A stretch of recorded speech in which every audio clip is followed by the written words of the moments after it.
ميثاقكم لا تسفكون دماءكم ولا تخرجون أنفسكم من دياركم ثم أقررتم وأنتم تشهدون ثم أنتم هؤلاء تقتلون أنفسكم وتخرجون فريقا منكم من ديارهم تظاهرون عليهم بالإثم والعدوان وإن يأتوكم أسارى تفادوهم وهو محرم عليكم إخراجهم أفتؤمنون ببعض الكتاب وتكفرون ببعض فما جزاء من يفعل ذلك منكم إلا خزي في الحياة الدنيا ويوم القيامة يردون إلى أشد العذاب وما الله بغافل عما تعملون أولئك الذين اشتروا الحياة الدنيا بالآخرة فلا يخفف عنهم العذاب ولا هم ينصرون. نحمده ونصلي على رسوله الكريم أما بعد فأعوذ بالله من الشيطان الرجيم بسم الله الرحمن الرحيم رب اشرح لي صدري ويسر لي أمري واحلل عقدة من لساني يفقهوا قولي. السلام علیکم ورحمۃ اللہ وبرکاتہ. سورۃ البقرہ آیت نمبر 84 to 91. پہلے دیکھتے ہیں لفظی ترجمہ. وَإِذْ اور جب اخذنا لیا ہم نے میثاقکم تمہارا وعدہ لا تسفکون کہ نہ تم بہاؤ گے دماءکم خون آپس میں ولا اور نہ تخرجون تم نکالو گے انفسکم اپنوں کو من دیارکم اپنے وطن سے ثم پھر اقررتم تم نے اقرار کر لیا وانتم اور تم تشہدون گواہ ہو ثم پھر انتم تم ہؤلاء وہ لوگ ہو تقتلون کہ قتل کرتے ہو انفسکم اپنے نفسوں کو وتخرجون اور تم نکالتے ہو فریقاً ایک فریق کو منکم اپنے میں سے من دیارہم ان کے وطن سے تظاہرون تم چڑھائی کرتے ہو علیہم ان پر بالاسم ساتھ گناہ کے والعدوان اور ظلم سے وَإِنْ اور اگر یأتوکم وہی آئیں تمہارے پاس اسارا قیدی ہو کر تفادوہم تو تم بدلہ دے کر چھڑاتے ہو انہیں وَهُوَ اور حالانکہ وہ محرم حرام کیا گیا تھا علیکم تم پر اخراجہم نکال دینا ان کا افتؤمنون کیا پھر تم ایمان لاتے ہو ببعض الکتابی بعض کتاب پر وتکفرون اور تم انکار کرتے ہو ببعض بعض کا فما سو کیا جزاء سزا من اس کی جو یفعلو کرے ذالک یہ منکم تم میں سے الا مگر خزی رسوائی فی الحیات الدنیا دنیا کی زندگی میں ویوم القیامتی اور قیامت کے دن یردون وہ لوٹائے جائیں گے الی طرف اشد العذاب سخت سے سخت عذاب کی طرف وما اور نہیں اللہ بغافل بے خبر اما اس سے جو تعملون تم عمل کرتے ہو اولئک یہی ہیں الذین جنہوں نے اشتروا خرید لی حیات الدنیا دنیا کی زندگی بالآخرتی آخرت کے بدلے فلا سونا یخفف ہلکا کیا جائے گا عنہم ان پر سے العذاب عذاب ولا اور نہ ہم وہ ینصرون مدد کیے جائیں گے وَلَقَدْ اور البتہ تحقیق آتینا ہم نے دی موسیٰ کو الکتابہ کتاب وَقَفَّیْنَا اور ہم نے پے در پے بھیجے من بعدہ اس کے پیچھے بالرسل رسول وآتینا اور ہم نے دی عیسیٰ ابن مریم کو عیسیٰ مریم کے بیٹے کو البیناتی کھلی نشانیاں وَأَيَّدْنَاهُ اور مدد کی ہم نے اس کی بروح القدس روح القدس سے افکلما کیا پھر جب جاءکم لایا تمہارے پاس رسول کوئی رسول بما وہ حکم جو لا تہوی نہ چاہتے تھے انفسکم تمہارے جی استکبرتم تو تم نے تکبر کیا ففریقاً سو ایک گروہ کو کذبتم تم نے جھٹلایا وفریقاً اور ایک گروہ کو تقتلون تم قتل کرنے لگے وقالوا اور انہوں نے کہا قلوبنا ہمارے دل غلفن پردے میں ہیں بلکہ لعنہم اللہ لعنت کی ان پر اللہ نے بکفرہم ان کے کفر کے سبب فقلیلا ما سو بہت تھوڑے ہیں جو یؤمنون ایمان لاتے ہیں ولما اور جب جاءہم پہنچی ان کے پاس کتاب من عند اللہ کی طرف سے مصدقن جو تصدیق کرنے والی ہے لما اس کتاب کی جو معہم ان کے پاس ہے وکانو اور وہ تھے من قبل اس سے پہلے یستفتحون فتح مانگتے علی الذین ان لوگوں پر کفروا جنہوں نے کفر کیا فلما سو جب جاءہم آیا ان کے پاس ما جو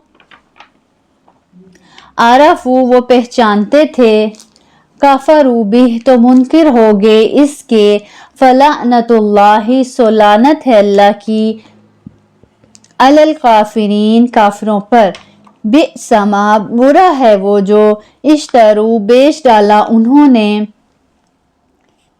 بھی جس کے بدلے میں انفسہم اپنے آپ کو ان کے یکفروا وہ منکر ہوئے بما اس چیز سے جو انزل نازل کیا اللہ نے بغین اس ضد پر ان ینزلہ کہ نازل کرتا ہے اللہ من فضلہ اپنے فضل سے اللہ پر من یشاء جس پر چاہے من عبادہ اپنے بندوں میں سے فباؤ سو وہ کمال لائے بغضب غضب علا پر غضب وللکافرین اور کافروں کے واسطے ہے عذاب مہین ذلیل کرنے والا تفسیر آیت نمبر 84 سے دیکھتے ہیں اب ہم تفسیر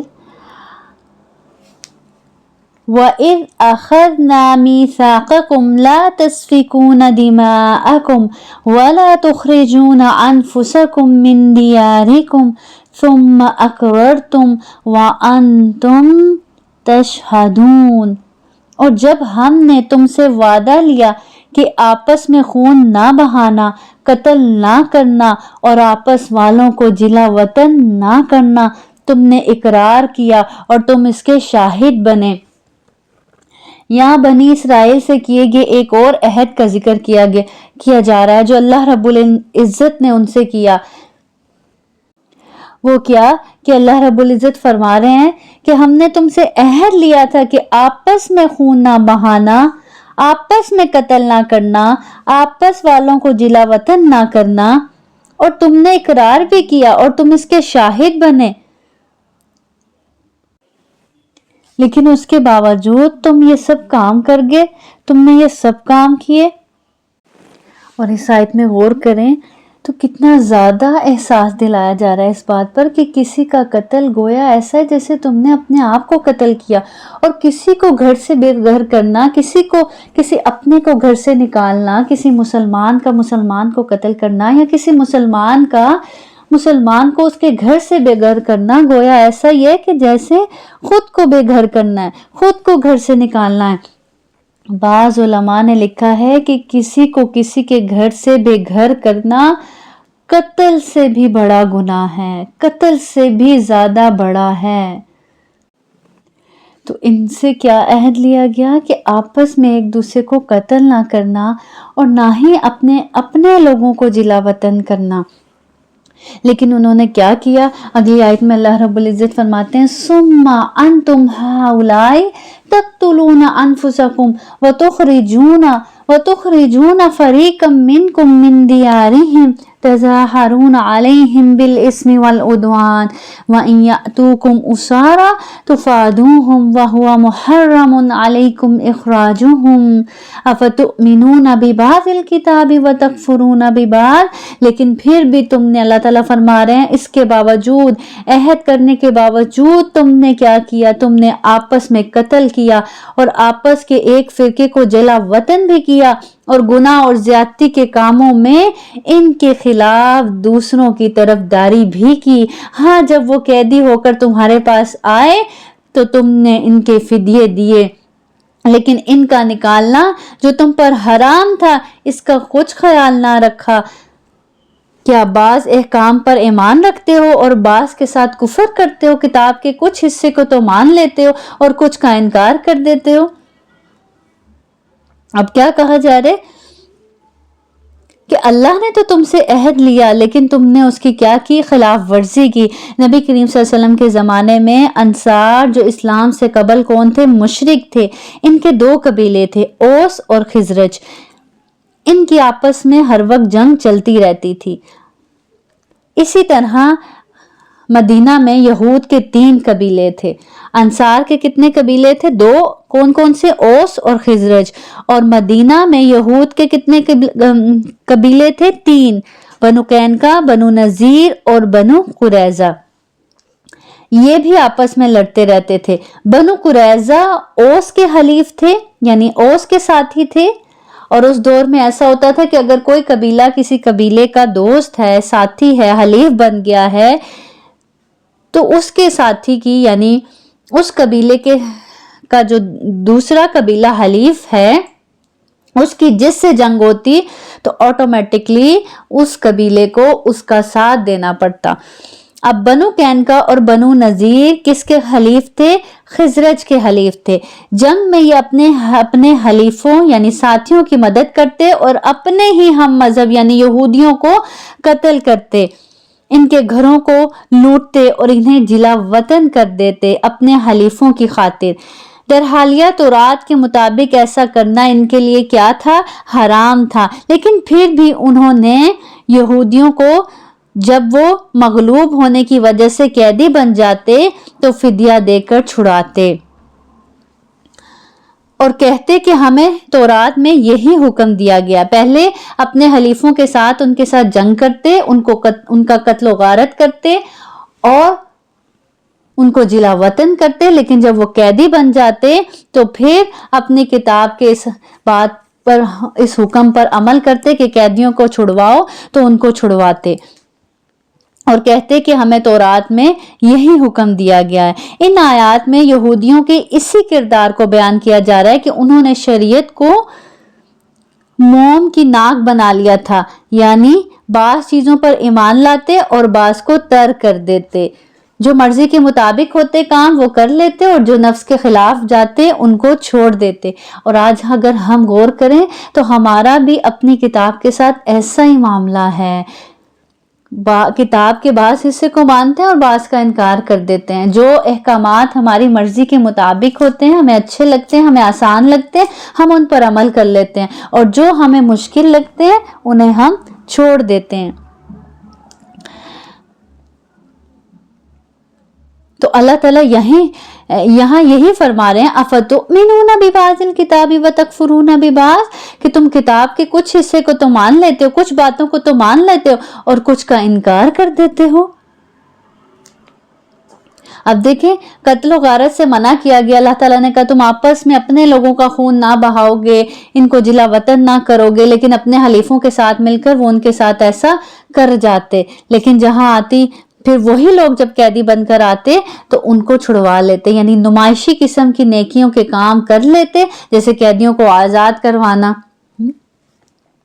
اور جو مرضی کے خلاف ہوتے ان کو چھوڑ دیتے۔ تو اللہ تعالیٰ فرما رہے ہیں فَمَا جَزَاءُ مَن يَفْعَلُ ذَلِكَ مِنْكُمْ إِلَّا خِزْيٌ فِي الْحَيَاةِ الدُّنْيَا وَيَوْمَ الْقِيَامَةِ يُرَدُّونَ إِلَىٰ أَشَدِّ الْعَذَابِ وَمَا اللَّهُ بِغَافِلٍ عَمَّا تَعْمَلُونَ۔ تم میں سے جو بھی ایسا کرے اس کی سزا اس کے سوا کیا ہو۔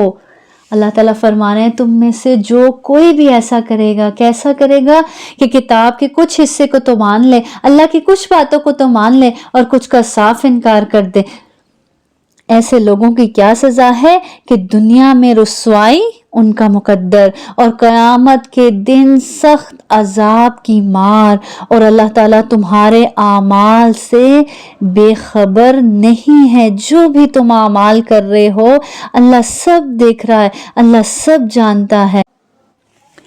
ہمارے لیے بھی کیا حکم ہے کہ ہم اللہ کے سارے احکامات کو مانیں، ہمارے لیے بھی اللہ رب العزت کے تمام احکامات کو ماننا ضروری ہے۔ اور جو دین میں پک اینڈ چوز کرتا ہے، کچھ چیزوں کو تو لے لیتا ہے اور کچھ کو چھوڑ دیتا ہے، تو اس کا کیا انجام ہے؟ اس کا یہی انجام ہے کہ دنیا میں رسوائی اور قیامت کے دن سخت ترین عذاب کی مار۔ آج دیکھیں، آج ہم مسلمان بھی رسوا کیوں ہیں؟ کیونکہ ہم نے بھی اپنے دین کو پوری طرح سے لیا نہیں، کچھ باتوں کو تو اللہ کی مان لیا جو ہماری مرضی کے مطابق تھی، اور جو ہماری طبیعت پہ ناگوار گزرتی تھی ان کو چھوڑ دیا، اللہ کی آیات کا مذاق بنایا، اللہ کی بات کو ریجیکٹ کیا، اپنی باتوں کو اوپر رکھا، دنیا داری کو اوپر رکھا۔ تو اس لیے آج کا مسلمان بھی کیا ہو گیا؟ رسوا ہو گیا، رسوائی اس کا مقدر بن گئی۔ اور صرف اتنا ہی نہیں، اللہ تعالیٰ کہہ رہے ہیں دنیا میں ہی صرف رسوائی نہیں، آخرت میں بھی سخت ترین عذاب دیا جائے گا، اس کو سخت ترین عذاب کی مار ماری جائے گی۔ تو ہمارے لیے بھی کیا ہے کہ ہم نے اللہ کے سارے احکامات کو ماننا ہے، اس کتاب کو پڑھنے کے ساتھ ساتھ اس پر عمل کرنا ہے، اور اپنے بارے ہم سب کو سوچنا ہے کیا میں اللہ کے سارے احکامات کو مانتی ہوں، یا میرا رویہ بھی ایسا ہی ہے کہ کتاب کے کچھ حصے کو مان لیتی ہوں اور کچھ کا انکار کر دیتی ہوں۔ پھر آگے اللہ رب العزت فرما رہے ہیں اولئک الذین اشتروا الحیاۃ الدنیا بالآخرۃ فلا یخفف عنہم العذاب ولا ہم ینصرون۔ یہ وہ لوگ ہیں جنہوں نے دنیا کی زندگی کو آخرت کے بدلے خرید لیا ہے، ان کے نہ تو عذاب ہلکے ہوں گے اور نہ ان کی مدد کی جائے گی۔ یہاں اللہ رب العزت وجہ کھول کر بتا رہے ہیں کہ احکامات کی نافرمانی کیوں ہوتی ہے، کیوں انسان اللہ کے احکامات کو اگنور کرتا ہے اور ان کی نافرمانی کرتا ہے؟ جب اس کے دل میں دنیا کی محبت ہوتی ہے، دنیا کی محبت کی وجہ سے، دنیا کے فائدے سمیٹنے کی وجہ سے وہ اپنی آخرت کو بیچ دیتا ہے، وہ اپنی آخرت کا نقصان کر کے دنیا کو خرید لیتا ہے۔ تو اللہ رب العزت فرما رہے ہیں فَلَا يُخَفَّفُ عَنْهُمُ الْعَذَابُ وَلَا هُمْ يُنصَرُونَ۔ ان کا انجام کیا ہوگا کہ ان سے عذاب کو ہلکا نہ کیا جائے گا اور نہ ہی ان کی مدد کی جائے گی۔ جہنم میں تو ڈالے جائیں گے، سخت ترین عذاب کی مار ماری جائے گی، لیکن اس کے ساتھ ساتھ کیا؟ تڑپیں گے، چیخیں گے، چلائیں گے، لیکن ان پر کوئی ترس نہیں کھائے گا۔ یہاں تک کہ قرآن میں آتا ہے کہ جہنم میں جانے والے جہنم کے دروغے سے کہیں گے کہ اپنے رب سے دعا کرو کہ وہ ہمارا فیصلہ چکا دے، یعنی ہمیں ختم ہی کر دے، ہمیں موت دے دے۔ مالک کہے گا تمہیں ہمیشہ ایسے ہی اسی جہنم میں رہنا ہے، اسی عذاب میں رہنا ہے۔ پھر وہ دوسرے داروغوں کے پاس جائیں گے اور ان سے کہیں گے کہ اپنے مالک سے کہو، اپنے اللہ سے کہو، اپنے اللہ سے دعا کرو کہ اگر اس نے ہم سے یہ عذاب دور نہیں کرنا تو اس میں کمی کر دے، ایک دن ہی کمی کر دے، ایک دن کی کمی ہی کر دے۔ تو وہ کہیں گے خود ہی پکار لو، اور آج تمہاری پکار کو سننے والا کوئی نہیں ہے۔ دنیا میں پکارو تو کیسے اللہ تعالیٰ فوراً سن لیتے ہیں۔ انسان 100 گناہ کر کے، 100 قتل کر کے بھی آتا ہے تو اور اللہ کے آگے شرمندگی کا اظہار کرتا ہے، نادم ہوتا ہے، شرمندہ ہوتا ہے، ایک آنسو ٹپکاتا ہے آنکھ سے تو اللہ تعالیٰ اس کو معاف کر دیتے ہیں۔ لیکن آخرت میں اس کی نہ سنی جائے گی۔ کیوں نہیں سنی جائے گی؟ کیونکہ اس نے دنیا میں اپنے رب کی نہیں سنی۔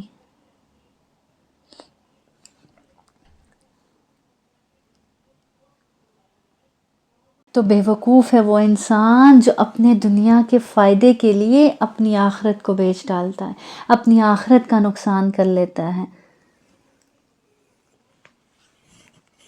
حدیث میں آتا ہے، آپ صلی اللہ علیہ وسلم نے فرمایا ان قریب بہت سے فتنے ہوں گے، یعنی آزمائشیں ہوں گی، رات کے اندھیرے ٹکڑے کی طرح، یعنی جیسے رات میں سمجھ نہیں آتی کہ انسان کیا کرے، کچھ دکھائی نہیں دیتا،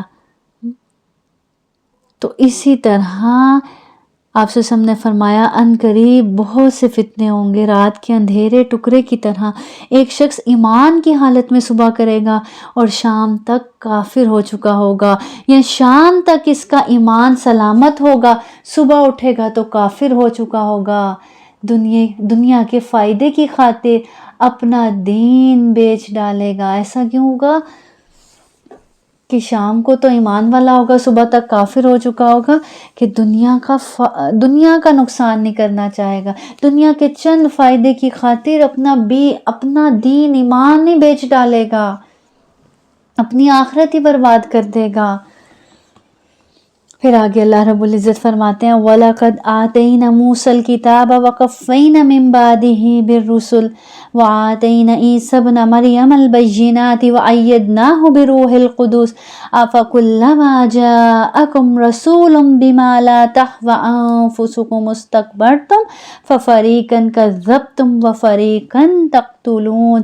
ہم نے حضرت موسیٰ علیہ السلام کو کتاب دی اور ان کے پیچھے اور رسول بھیجے، اور ہم نے عیسیٰ ابن مریم کو روشن دلیلیں دی اور روح القدس سے ان کی تائید کروائی۔ لیکن جب کبھی تمہارے پاس رسول وہ چیز لائے جو تمہاری طبیعتوں کے خلاف تھی، تم نے جھٹ سے تکبر کیا، پس بعض کو تو جھٹلا دیا اور بعض کو تو قتل ہی کر ڈالا۔ اب اس آیت میں اللہ رب العزت بنی اسرائیل پر اپنی مزید نعمت کا ذکر کر رہے ہیں۔ وہ کون سی نعمت؟ دین کی نعمت۔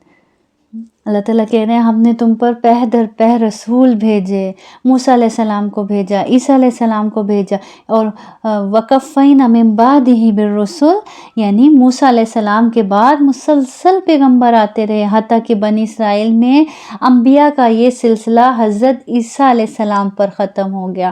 اور یہاں بینات سے مراد جو اللہ رب العزت نے عیسیٰ علیہ السلام کو معجزات عطا فرمائے تھے، جیسے مردوں کو زندہ کرنا، کوڑھی اور اندھے کو صحت یاب کرنا وغیرہ، جن کا ذکر سورۃ العمران میں بھی آتا ہے۔ اور یہاں روح القدس سے مراد کون ہے؟ روح القدس سے مراد حضرت جبرائیل علیہ السلام ہیں۔ تو اللہ تعالیٰ فرما رہے ہیں لیکن جب کبھی تمہارے پاس رسول وہ چیز لائے جو تمہاری طبیعتوں کے خلاف تھی تو تم نے جھٹ سے کیا کیا؟ تکبر کیا، اور بعض کا تو انکار کر دیا اور بعض کو تو قتل ہی کر ڈالا۔ وَقَالُوا قُلُوبُنَا غُلْفٌ، یہ کہتے کہ ہمارے دل غلاف والے ہیں، ہمارے دل پردے میں ہیں، بل نہیں، اللہ تعالیٰ کہہ رہے نہیں، پردے میں نہیں ہے، لعنہم اللہ بکفرہم، بلکہ ان کے کفر کرنے کی وجہ سے انہیں اللہ تعالیٰ نے ملعون کر دیا۔ فَقَلِيلًا مَا يُؤْمِنُونَ، ان کا ایمان بہت ہی تھوڑا ہے، یعنی ماننے کی بجائے کیا کہنے لگے، تکبر سے کہنے لگے کہ ہمارے پاس بہت علم ہے، ہمیں بتانے کی ضرورت نہیں، ہم تو پہلے ہی سے علم والے ہیں۔ جیسے اہل مکہ بھی کہتے تھے، جیسے آج ہمارے ہاں بھی لوگ کہتے ہیں، جن لوگوں کے پاس علم ہوتا ہے اور ان کے پاس علم کا تکبر بھی ہوتا ہے، وہ ایسی ہی بات کرتے ہیں، وہ کسی دوسرے کی بات سننا پسند نہیں کرتے اور نہ ہی سننا چاہتے ہیں۔ تو اللہ تعالیٰ کہہ رہے ہیں یہ کیوں ہے؟ اللہ تعالیٰ فرما رہے ہیں ایسا نہیں ہے کہ واقعی ان کے پاس علم بہت ہے، بلکہ اللہ نے ان پر لعنت بھیجی ہے، اللہ کی لعنت ہے ان پر، اللہ کی رحمت سے دور ہیں یہ۔ اور اللہ کی رحمت سے کوئی کب دور ہوتا ہے؟ کب کسی کے ساتھ ایسا ہوتا ہے کہ اس کا دل سخت ہو جائے، کوئی بات اس کے دل کے اندر نہ جائے، یا وہ کسی حق بات کو سمجھنا نہ چاہے، سننا نہ چاہے، جب وہ اپنے رب کی رحمت سے دور ہو جائے، جب اس پر اللہ کی پھٹکار پڑ جائے، اللہ کی لعنت پڑ جائے۔ اور اللہ کی لعنت کسی پر کب پڑتی ہے؟ جب کوئی اللہ کی بات کو بار بار ریجیکٹ کرتا ہے، اس کی اللہ کی بات کے آگے اکڑتا ہے، اللہ کی بات کے آگے تکبر کرتا ہے، اور اس تکبر کے بعد بار بار انکار کرتا ہے، تو ایسے انسان پر پھر اللہ کی لعنت ہوتی ہے، اور پھر وہ کوئی حق بات سمجھ نہیں سکتا، سن نہیں سکتا۔ دل پر حق بات کا اثر نہ کرنا فخر کی بات نہیں ہوتی، بلکہ ملعون ہونے کی علامت ہے۔ تو جب حق بات دل پر اثر نہ کرے تو ڈرنا چاہیے کہ ایسا کیوں ہوتا ہے؟ اللہ کی رحمت کی دوری کی وجہ سے ہوتا ہے۔ پھر آگے اللہ رب العزت فرماتے ہیں وَلَمَّا جَاءَهُمْ كِتَابٌ مِّنْ عِنْدِ اللَّهِ مُصَدِّقٌ لِّمَا مَعَهُمْ وَكَانُوا مِنْ قَبْلُ يَسْتَفْتِحُونَ عَلَى الَّذِينَ كَفَرُوا فَلَمَّا جَاءَهُم مَّا عَرَفُوا كَفَرُوا بِهِ فَلَعْنَةُ اللَّهِ عَلَى الْكَافِرِينَ۔ اور ان کے پاس جب اللہ تعالیٰ کی کتاب، ان کی کتاب کو سچا کرنے والی آئی، حالانکہ پہلے یہ خود اس کے ذریعے کافروں پر فتح چاہتے تھے، تو باوجود اس کے آ جانے اور باوجود پہچان لینے کے، اللہ تعالیٰ کہہ رہے ہیں اس کتاب کے آ جانے اور اس کو پہچان لینے کے بعد پھر انہوں نے کفر کرنے لگے۔ اللہ تعالیٰ کی لعنت ہو کافروں پر، ایسے انکار کرنے والوں پر جو حق کو پہچان لیں اور اس کے بعد انکار کریں۔ تو اللہ تعالیٰ کہہ رہے ہیں ایسے لوگوں پر اللہ کی کیا ہے؟ لعنت ہے۔ ابھی اس آیت میں کیا بتایا جا رہا ہے کہ ان کے پاس جب اللہ کی کتاب، ان کی کتاب کو سچا کرنے والی آئی، یعنی جو ان کے پاس کتاب ہے اس کتاب کی تصدیق کرنے والی جب ان کے پاس کتاب آئی، یعنی قرآن آیا، حالانکہ پہلے یہ خود اس کے ذریعے کافروں پر فتح چاہتے تھے۔ یستفتحون، وہ فتح چاہتے تھے۔ کون سی فتح مراد ہے؟ یعنی غلبہ اور نصرت کی دعا کرتے تھے۔ جب یہ یہود مشرکین سے شکست کھا جاتے تو اللہ سے دعا کرتے، یا اللہ آخری نبی کو جلد مبعوث فرما جس کا تو نے ہماری کتابوں میں ذکر کیا ہے، تاکہ ہم اس سے مل کر ہم ان مشرکوں پر غلبہ حاصل کریں۔ لیکن جب اللہ تعالیٰ کہہ رہے ہیں وہ پیغمبر آ گیا، حق لے کر آ گیا، سچی کتاب لے کر آ گیا، تو اس نے ان کے آ جانے کے باوجود، ان کو پہچان لینے کے باوجود ان کا کیا کر دیا؟ انکار کر دیا۔ اسی طرح ایک اور جگہ پر آتا ہے کہ یہ پیغمبر کو ایسے پہچانتے ہیں جیسے اپنے بیٹوں کو پہچانتے ہیں، کیونکہ واضح طور پر ان کی کتابوں میں ان کا ذکر تھا، اور یہ اس پیغمبر کا انتظار بھی کر رہے تھے، لیکن انکار کیوں کیا؟ اس کی وجہ اگلی آیت میں بتائی جا رہی ہے۔ حسد کی وجہ سے، بغض کی وجہ سے۔ اللہ تعالیٰ فرماتے ہیں بئس ما اشتروا بہ انفسہم ان یکفروا بما انزل اللہ بغیا ان ینزل اللہ من فضلہ علی من یشاء من عبادہ فباؤوا بغضب علی غضب وللکافرین عذاب مہین۔ بہت بری ہے وہ چیز جس کے بدلے انہوں نے اپنے آپ کو بیچ ڈالا، وہ ان کا کفر کرنا ہے۔ کون سی بری چیز ہے جس کے بدلے انہوں نے اپنے آپ کو بیچ ڈالا؟ وہ ان کا کفر کرنا، انکار کرنا، پیغمبر کو جھٹلانا، اس کتاب کا جھٹلانا، اللہ تعالیٰ کی طرف سے نازل شدہ چیز کے ساتھ محض اس بات سے جل کر کے اللہ نے اپنا فضل اپنے جس بندے پر چاہا نازل فرما دیا۔ اللہ تعالیٰ کہ نے اس بات کی وجہ سے ایمان نہیں لائے، اس بات پر حسد کیا کہ اللہ نے اپنا فضل جس پر چاہا نازل فرما دیا۔ اور یہاں فضل سے مراد کیا ہے؟ کیا نازل فرمایا اللہ نے؟ قرآن کو اپنا فضل کہا اللہ رب العزت نے یہاں پہ۔ اس کے باعث یہ لوگ غضب پر غضب کے مستحق ہوئے، اور ان کافروں کے لیے رسوا کرنے والا عذاب ہے۔ تو کیا پتہ چلتا ہے کہ حسد حق کو قبول کرنے میں رکاوٹ بنتا ہے۔ اور اس آیت پر غور کریں تو پتہ چلتا ہے کہ اللہ جس پر چاہے اپنا فضل نازل کرتا ہے، اس لیے کسی سے حسد کرنے کی ضرورت نہیں ہے، کسی کے سٹیٹس سے، کسی کی کسی بھی نعمت سے جلنے کی، حسد کرنے کی ضرورت نہیں۔ کیوں؟ کیونکہ اللہ دینے والا ہے، یہ اللہ کی تقسیم ہے۔ ان ینزل اللہ من فضلہ علی من یشاء من عبادہ، اللہ اپنے بندوں میں سے جس پر چاہتا ہے اپنا فضل نازل کرتا ہے۔ تو اللہ کی تقسیم پر حسد نہیں کرنا چاہیے، بلکہ اللہ سے اس کا فضل مانگنا چاہیے۔ تو کس وجہ سے یہ ایمان نہ لائے، کس وجہ سے انہوں نے انکار کیا؟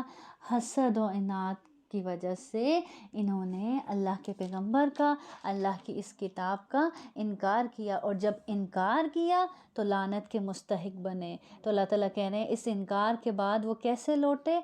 غضب پر غضب لے کر، یعنی اللہ کے غضب پر غضب کے مستحق ہوئے یہ لوگ۔ دنیا میں بھی غضب، اللہ کی رحمت سے دوری، اور آخرت میں ایسے لوگوں کے لیے کیا ہے؟ رسوا کن عذاب ہے۔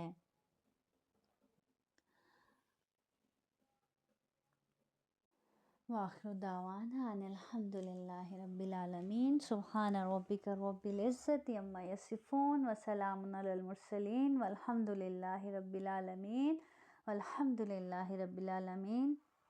سبحانک اللہم و بحمدک اشہد ان لا الہ الا انت استغفرک و اتوب الیک۔ السلام علیکم ورحمۃ اللہ وبرکاتہ۔ ميثاقكم لا تسفكون دماءكم ولا تخرجون أنفسكم من دياركم ثم أقررتم وأنتم تشهدون ثم أنتم هؤلاء تقتلون أنفسكم وتخرجون فريقا منكم من ديارهم تظاهرون عليهم بالإثم والعدوان وإن يأتوكم أسارى تفادوهم وهو محرم عليكم إخراجهم أفتؤمنون ببعض الكتاب وتكفرون ببعض فما جزاء من يفعل ذلك منكم إلا خزي في الحياة الدنيا ويوم القيامة يردون إلى أشد العذاب وما الله بغافل عما تعملون أولئك الذين اشتروا الحياة الدنيا بالآخرة فلا يخفف عنهم العذاب ولا هم ينصرون.